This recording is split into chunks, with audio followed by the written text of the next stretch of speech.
I wanted to do a quick little breakdown of the composite of the Grief Project short film that I recently finished. This is the plate that I shot. It was done on a Edelkron slider that I got off eBay for pretty cheap. Well, cheap relative. And I had to hit go and run out there and do the little pose. This is my backyard, which is kind of awesome. Anyway, a couple little things on the shot breakdown. I want to bring your attention to this little sign right here, and just the whole shot layout really. Hop over to animation and hit 0 on the key to pop that up. This is my camera. This is my little camera here. I did the tracking in Synthize just because it's automatic tracker. Quasi-automatic, I should say, because I never hit the automatic tracker because you got to set the lens and all that. But this is what it turned out with. These are my shadow catchers, meaning that see how the highlight is stronger up here and less down here.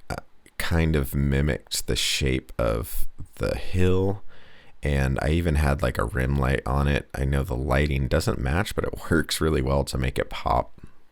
So I had 2 shadow catchers and of course rendered it out, and what do you know, one of the arm angel wing thingies went behind it, so I had to render it again. So if you're rendering in cycles and it takes for freaking ever, just be aware of your little things that always tend to happen.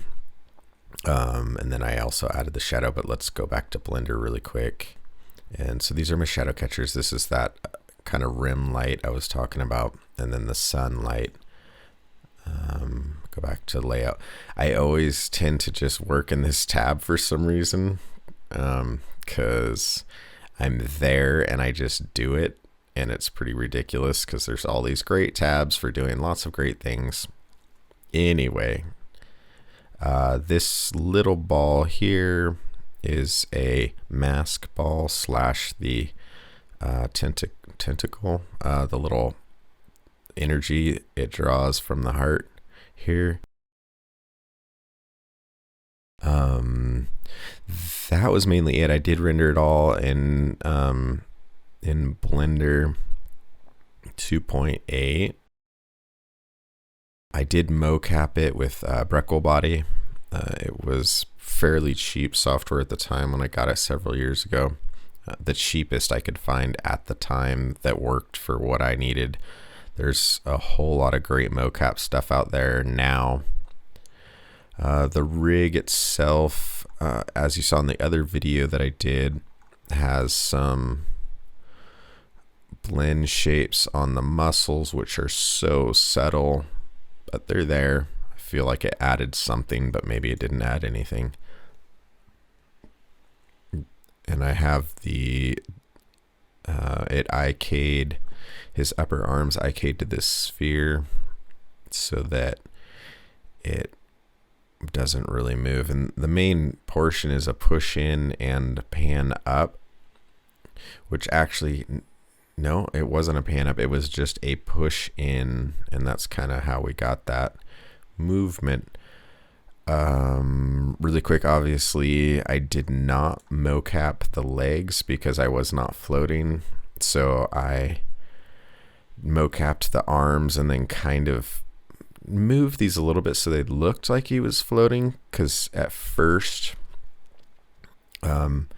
they were stable and it almost looked like he was trying to stand on the ground, and it didn't look like it was just there floating, so I had to fix that. There's the heart mask I was talking about. I have a modeler's background, so I tend to think of things in modeling maybe a little too much. So instead of mask tracking and all that, I'll just jump over to Blender and put in like a sphere where I want it, and render out an entire sequence, it ends up becoming a lot of space on the hard drive, but it's a quick, easy mask that I don't have to deal with tracking. Just a little tidbit there. Let's go into the actual breakdown of the creature itself. So I want to hop over to Fusion. I did this in DaVinci Resolve, one of the first times really in Resolve. I've played with it a bit here and there. It's a love-hate thing with DaVinci Resolve because I really like its power, yet there's little things like finding out that to edit the actual, let's see, how do I describe that? Say I make a composite out of these two clips here. So I have clicked on the new Fusion clip. It comes together in a Fusion clip, but now it seems like there's no way to access the color grading that's already on there. And my face crying, that was a fun one. I'll have to teach you how to cry on camera. Anyway, so the color grading becomes on the Fusion clip, and this tripped me up for the longest time. And apparently, and let's see if I can do this right now, if you right click on it and you go open timeline, then you can get its predetermined color grading, and that was like the hugest thing, and it was so painful to work with because I if you notice on the, let me go back to the edit. Oh, and see, now I'm stuck in this. There it is. Okay, back here. So you notice I started stacking things here because I was like, oh, I can't figure this out. Why the heck can I not access the color grading? Because I was freaking out because I couldn't get the color grading. Anyway, silly. But so I started stacking these things instead of doing everything in Fusion because I wanted to be able to color grade this, and I found out later how to do that little trick. Anyway, so let's pop into Fusion. And the basic Fusion here is, also I want to bring your attention to this light here. This is something that I ended up leaving. I wanted to pull it out, but it turned out that it never really showed in the shot, so I didn't worry about the lighting itself, just little things like that. It's kind of like you do it, and if it works, you do it. Okay, so I'm scattered all over the place, but let's get to what I'm talking about here. So I have a little brightness contrast, which is fed through, this is a mist pass that I did. And I render out a mist pass as a quick, dirty way to deal with depth. It doesn't look like much. It kind of looks more like an alpha. But if see, yeah, that's why I did it. I did the brightness contrast here so that when it got to the blur, I could push and pull the, so yeah, see, now there's more information in that. You can see like the clavicles here are a little silhouetted, so you can actually see, and the neck goes a little further back. So I have this as a luminance pass on this blur as an alpha, and it works really well. So you can kind of push back, so you can kind of get a fake depth of field without rendering out the Z pass in Blender. It works really well. I don't know why I do it this way, mainly because it was just like there and I did it and it worked and it was all good to go. But I use this pass to fake the depth of field. And let's see what else I got going here. I pulled out this glow, it looks like, and I don't know what that is. Always a little bit of chromatic aberration because I'm silly like that. I may even push the chromatic aberration a little too far. You can see I got a color correction in here too. Let's just kind of poke around and see what we got. Let's go to the chromatic aberration portion of it. and it's there a little bit. Like I said, I think I push it too far.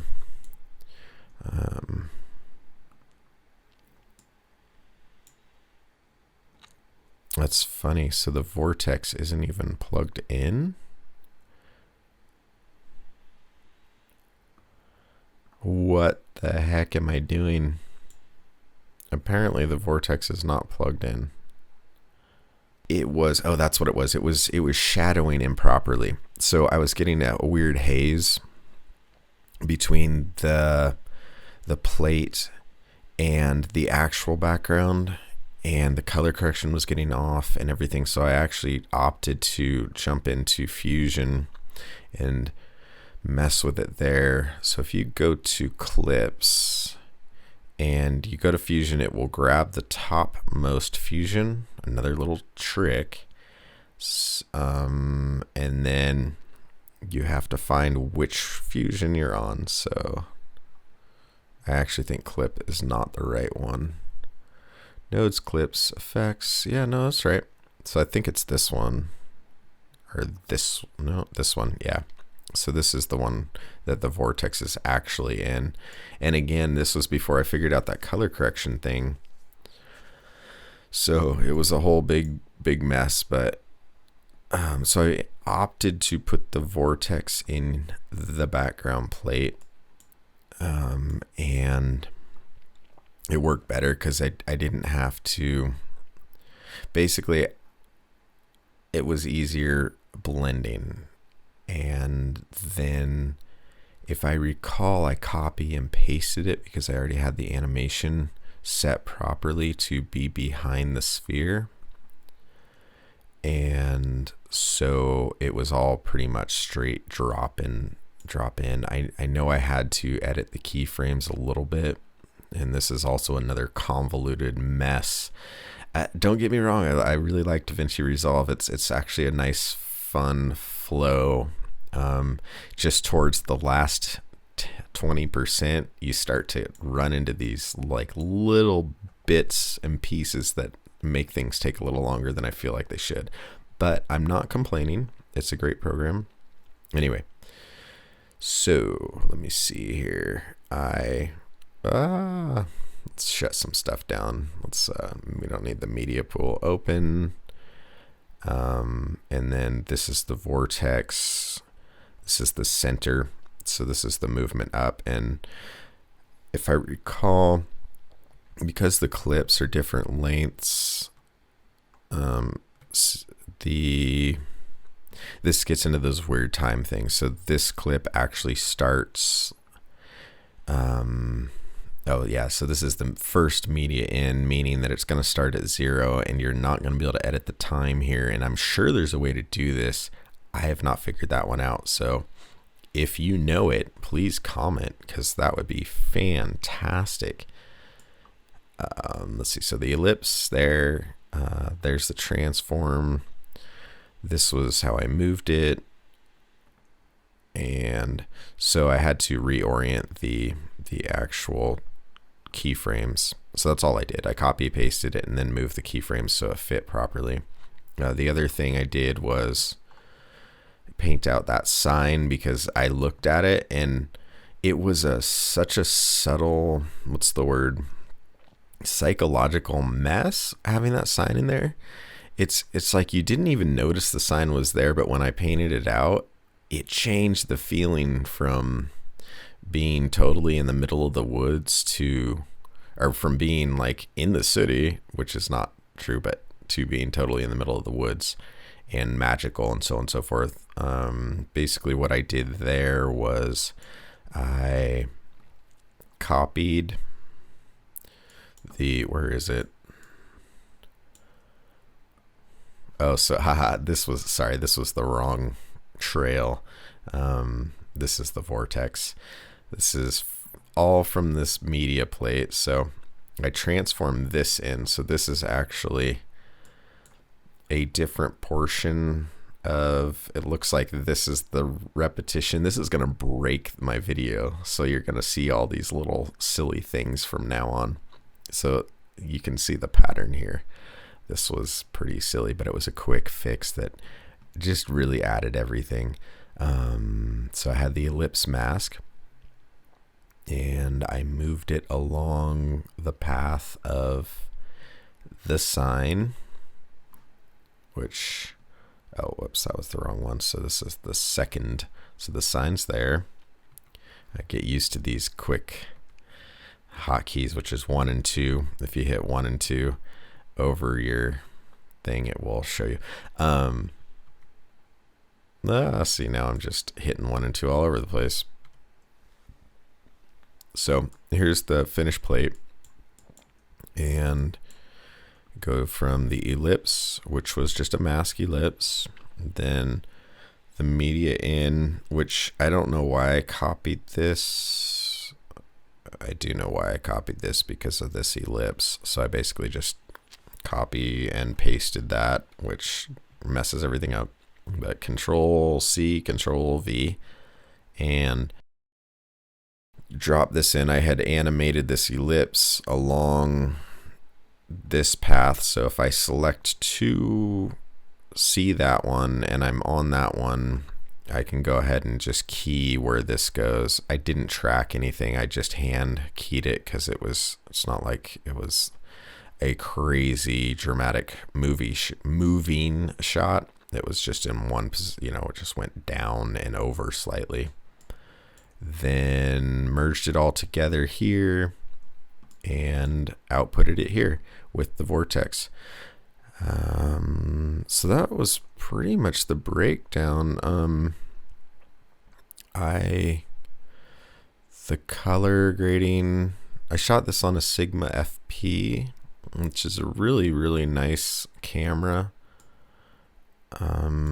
Pretty much in love with that thing. It doesn't have any bells and whistles. It's really just a camera, and it's kind of dig it. I did have a shadow pass in here, which worked all right. I could have pushed it a little further.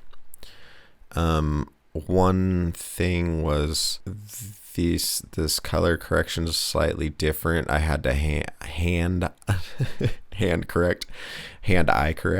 I don't know how you say that. Anyway, I had to eyeball it because they were shot on different days and with different, they had the same lens, but it was different days. So the lighting was, as you can see, this is a bit more sunny, and this is a cloudy day. In the same vortex, I had to mask out this tree, and thankfully this is actually not a moving shot. So I actually just painted the mask once and did a slight push in. I tend not to do those things because I'm I'm me, and I like to see parallax so much, but I just didn't want to go out and reshoot it. I had missed this beautiful cloudy day to go reshoot with an actual push in. So I just used what I had. Anyway, that is the breakdown of Grief, and I really hope you enjoyed it. If you have any questions, please leave comments with your questions. And the right way to do something is the way that works, and as you can see here, the right way to do something was the way that worked. It turned out really fun and beautiful and sad, and it was a great little film. Thanks so much.